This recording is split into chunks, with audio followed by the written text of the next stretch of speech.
வணக்கம் ஃப்ரான்ஸ். இன்னைக்கு டே 9 ஆஃப் தொப்பையை அடித்து விரட்டுறது. இன்னைக்கு நம்மளுக்கு பேக் டே. போயிட்டு ஃபஸ்ட்டு டீ பார் ரோயிங் ஒரு 30 கேஜிஸில் வச்சு 3 செட்டு போட்டு முடிச்சாச்சு. அப்புறமாயிட்டு மரண தூக்கு, வேற ஒன்றும் இல்லை, நம்ம டெட் லிஃப்ட் தான். ஃபஸ்ட்டு வந்து 150ல் வந்து சும்மா போட்டேன். ஓகே, ஈஸியாக தான் போயிடுச்சு.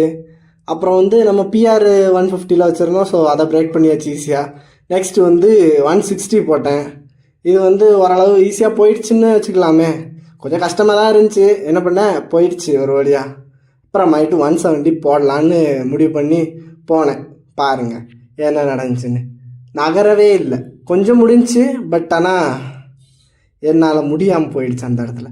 ஸோ ஓகே, இன்னொரு நான் ட்ரை பண்ணுவோம். அப்புறம் கன்சிஸ்டண்ட்டாக 2.5 வருஷம் கஷ்டப்பட்டு இப்போ தான் 160 வந்திருக்கு.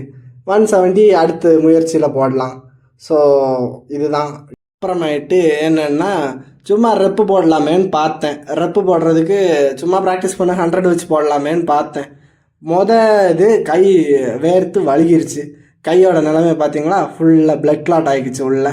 என்ன பண்ண முடியும், இது வீரனுக்கு சகஜமடா அப்படின்ட்டு விட்டுட்டு அப்புறமேட்டு இது போன உடனே, அதாவது பம்ப் இல்லாமல் பேக் பார்த்தேன்.